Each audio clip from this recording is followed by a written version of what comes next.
Hi everyone, welcome back to my channel Nihal's family. మీ అందరూ ఎలా ఉన్నారు? మేమైతే చాలా బాగున్నాము. ముందుగా మీ అందరికీ మహాశివరాత్రి శుభాకాంక్షలు. ఆ శివుని అనుగ్రహం మాతో పాటు మీ మీద కూడా ఉండాలని కోరుకుంటున్నాను. అలానే మీరు మా ఛానల్ని ఫస్ట్ టైం కనుక చూస్తున్నట్టయితే మా ఛానల్లో cooking, vlogging, shopping, travelling, dance, art, craft videos ఉంటాయి. ప్లీజ్ సబ్స్క్రైబ్ చేసి సపోర్ట్ చేయండి. మా వీడియోస్ మిమ్మల్ని ఎంటర్టైన్ చేస్తున్నాయి అనుకుంటే లైక్ చేయండి, షేర్ చేయండి, అలానే కామెంట్ చేయడం మర్చిపోకండి.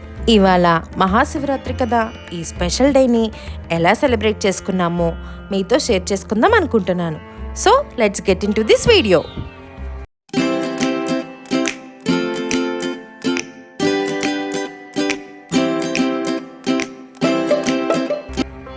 మార్నింగే లేచి ఫ్రెష్ అయిపోయి దేవునికి ప్రసాదానికి కావాల్సిన ఐటమ్స్ అన్నీ రెడీ చేసుకుంటున్నాను.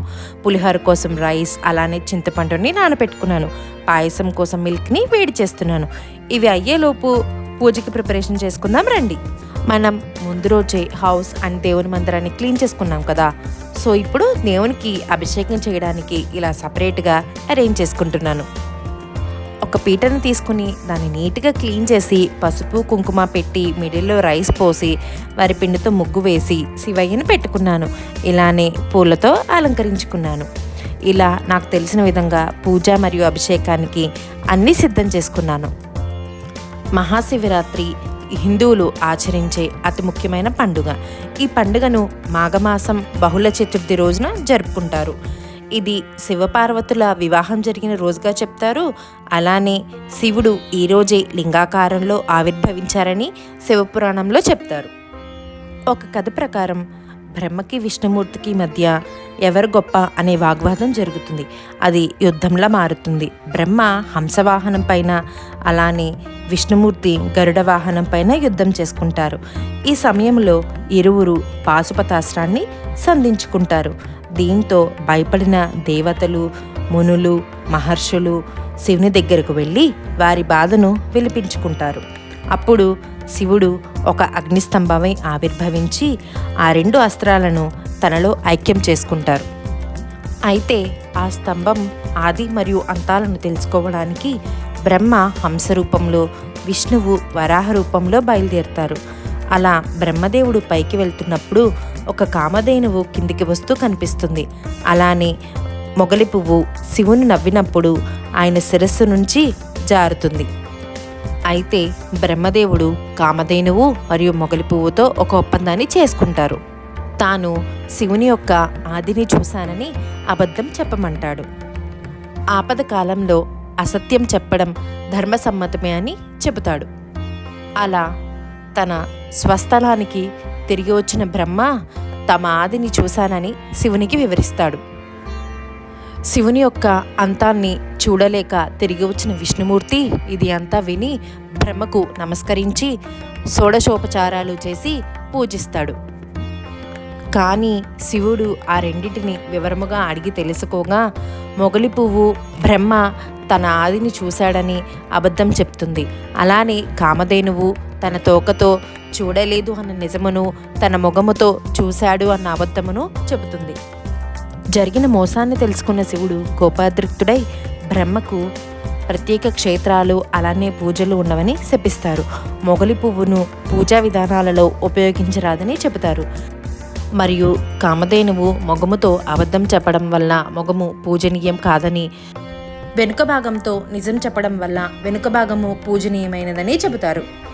ఈ కథ ప్రకారం బ్రహ్మదేవునికి భూలోకంలో ఆలయాలు లేవు, అలానే మొగలి పువ్వును పూజలో ఉపయోగించము, అలానే కామధేనువు యొక్క మొగమును పూజించము. ఆ శివుని అనుగ్రహంతో పూజ మరియు అభిషేకము చాలా బాగా జరిగాయి.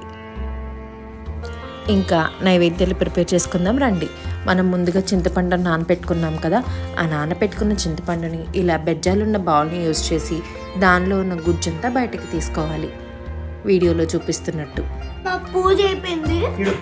పాలు రోజు పాలతో కేసి కడుక్కుంటాడు. ఇప్పుడే పూజ అయిపోయింది. ఇప్పుడు మా మమ్మీ పులిహోర చేస్తుంది. ఇక్కడ మనకి పులిహోరకి రైస్ కూడా రెడీ అయిపోయింది. ఇప్పుడు చేశాడు గైస్, క్లేతో చూపిస్తానండి. శివలింగం చేశారు క్లేతో. వావ్,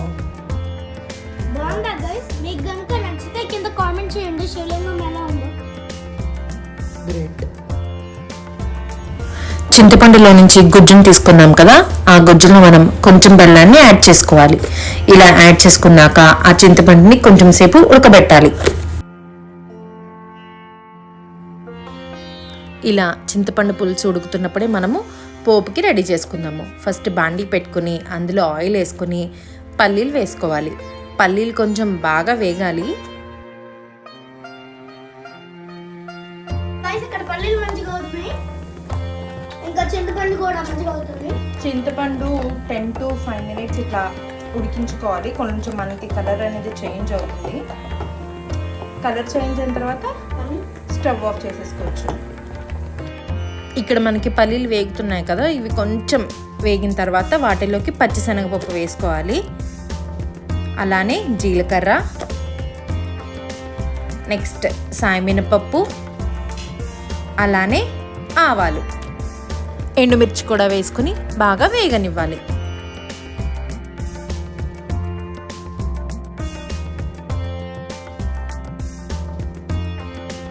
పోపు బాగా వేగిన తర్వాత స్టవ్ ఆఫ్ చేసేసుకుని కొంచెం ఇంగువ అలానే మెంతిపిండిని యాడ్ చేసుకుని లాస్ట్లో కరివేపాకు వేసుకుని దించేసుకోవాలి.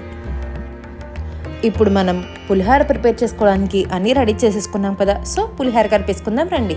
ఫస్ట్ ఒక పెద్ద బౌల్ తీసుకొని అందులో పచ్చిమిర్చి కరివేపాకు వేసి దాని మీద మనం వేడివేడి రైస్ని వేయాలి.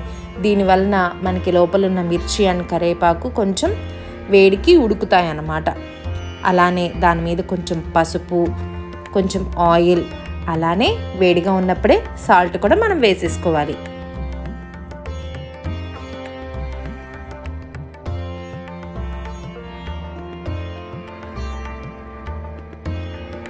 ఇలా అన్నీ వేసుకున్నాక రైస్ని బాగా మిక్స్ చేయాలి. నీకు పులిహోర చేయడం ఎవరు నేర్పించారు అక్క?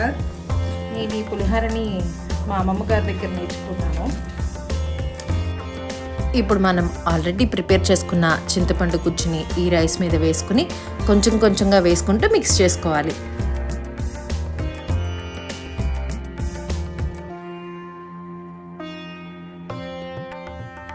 ఇంకా ఫైనల్గా పోపు వేసుకుని పులిహోరని మిక్స్ చేసేసుకోవాలి. పులిహోరకి టేస్ట్ అంతా ఈ పోపులోనే ఉంటుంది.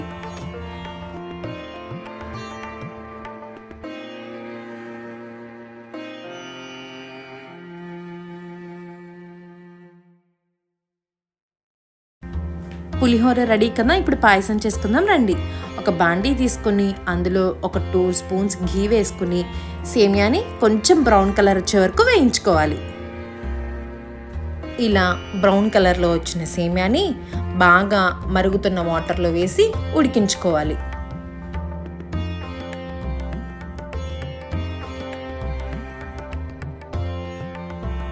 ఇలా ఉడకబెట్టిన సేమియాలో కాచిన పాలను వేసి మిక్స్ చేయాలి.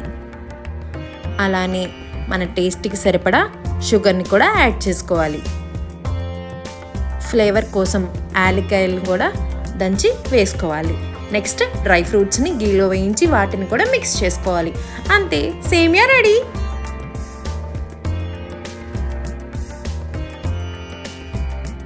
ఫైనలీ మా శివయ్య నైవేద్యం కోసం పులిహార అలానే సేమియా కూడా రెడీ అయిపోయింది.